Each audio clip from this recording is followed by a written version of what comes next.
How sanctuary cities are costing American lives. The borderline. Um, it's wild. It's wild that people are still caping for these sanctuary cities. You got people on like MSNBC pretending that there's no illegal immigrant crisis. They're pretending like it doesn't exist and was laughing about it. I did a whole video on that, Joy Reid and all that. They don't care about the plight of black people, the plight of minorities that's having to deal with this because they're in majority minority neighborhoods and taken away from their resources. And yet you got leftists like Joy Reid and Mancow and Maddow, I mean, and and the likes laughing about it and saying there's no crisis, and the people are suffering. But like I said, in 2024, the 2024 election, I should say, there's going to be a reckoning because more and more black people are waking up, more and more minorities are waking up to the Democrat Party and what they're pushing. And, so we're going to talk a little bit about that. But before we get started, go ahead and hit that like button, share this out so we can get this information out there. Subscribe if you're not already a subscriber, and hit that alarm bell so you know when I'm putting out new stuff. Also, check out my link tree in the description. It has a link to my Patreon where I talk about things I can't talk about here. There's also a link to my Instagram and my merch store. Also, check out jjthepsychotherapist.com for news as well. All right, let's talk about this news. Now, this comes from the Daily Signal, comes from Simon Hankinson. And he reports that according to a former Immigration and Customs Enforcement official, ICE asked police in Montgomery County, Maryland, 119 times this year to detain and hand over criminal aliens they had arrested. The criminals' records included convictions for assault, robbery, illegal firearms, sex abuse with a minor, rape, and MS-13 gang membership. Former officials John Fear said Montgomery County didn't honor a single request. So think about that. They are allowing illegal immigrants, so they're here illegally anyway, so they're already breaking the law. They already shouldn't be here. And they're carrying illegal firearms, sexually abusing minors, rape, gang, and all that stuff, and they're putting them back on the street. They're putting them back on the street. This is that loony leftist ideology where criminals are protected and innocent people are the ones that are being sacrificed by their policies.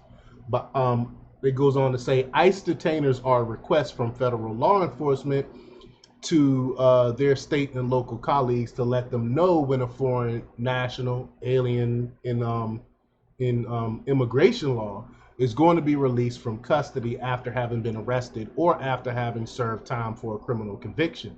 This is so ICE can take them into federal custody pending removal or during any legal process needed to deport them. I talked about this before.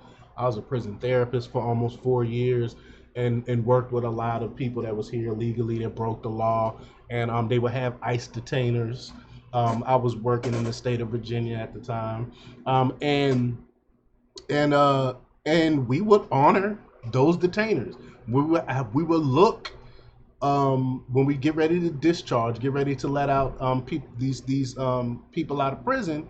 There would be a thing on there that said ICE detainer. We would have to contact ICE and let them know that they were about to be released, so ICE could come pick them up. But like I said, Montgomery County is not doing this. They're allowing these criminals to be on the streets.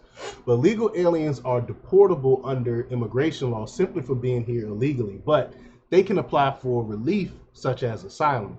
Some have legitimate asylum cases, fearing for their lives if they are returned to their home countries, but the majority clog the system with bonus claims so they can stay in the United States for years, oftentimes indefinitely. But being convicted of a crime makes illegal aliens doubly deportable under other sections of the law. When detainers are honored, ICE can lock potentially violent alien suspects or convicts safely away from the public.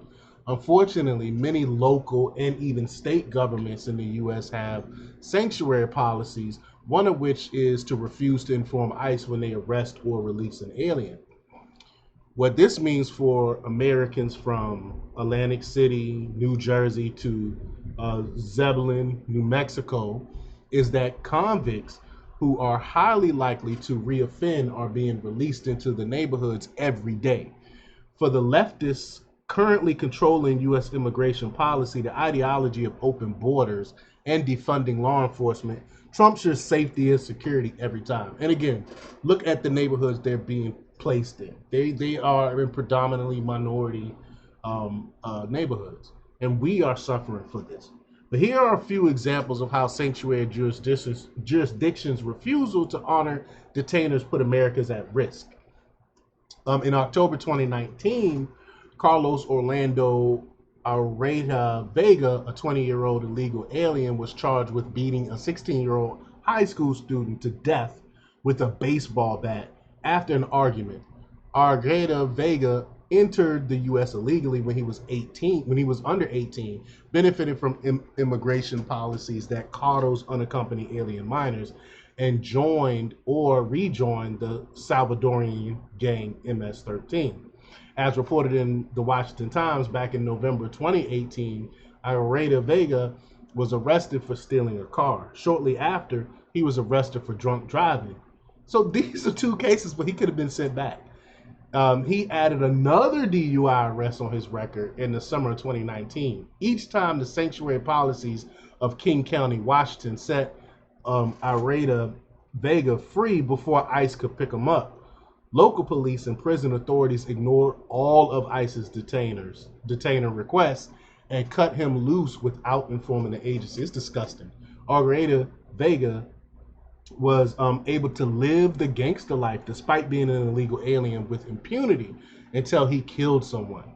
Now remember, this was back in 2019 when ICE had White House support in asking sanctuary jurisdictions to help them deport dangerous criminals. Imagine how things are now under President Joe Biden and his enforcement adverse Secretary of Homeland Security, Alejandro Mayorkas. I still don't understand how this guy still has his job the way things are, even though the borders are the worse off than it has ever been in our history, I believe.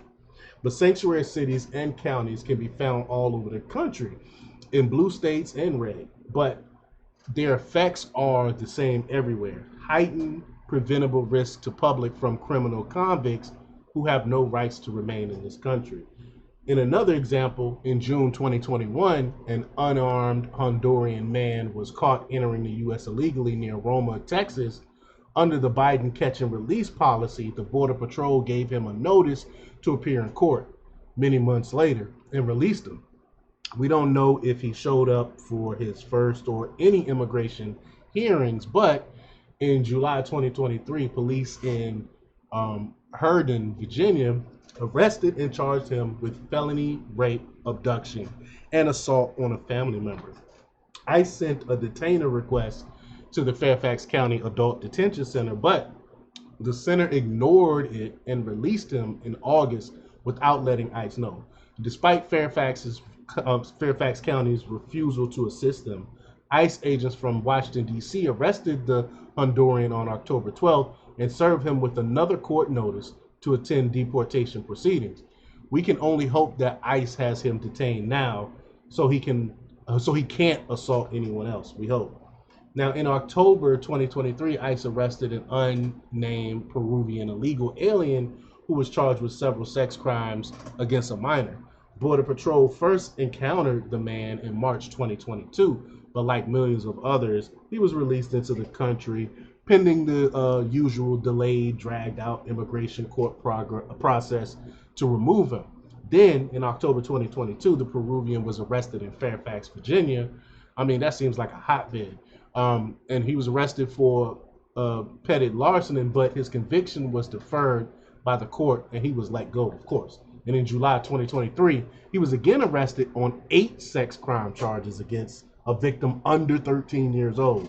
The day after his arrest, ICE lodged the detainer, but of course, the Fairfax County Detention Center ignored it and released this predator into the community. This is disgusting. Like, why? And finally, after almost a month on the loose, the man was taken into custody by ICE in late October.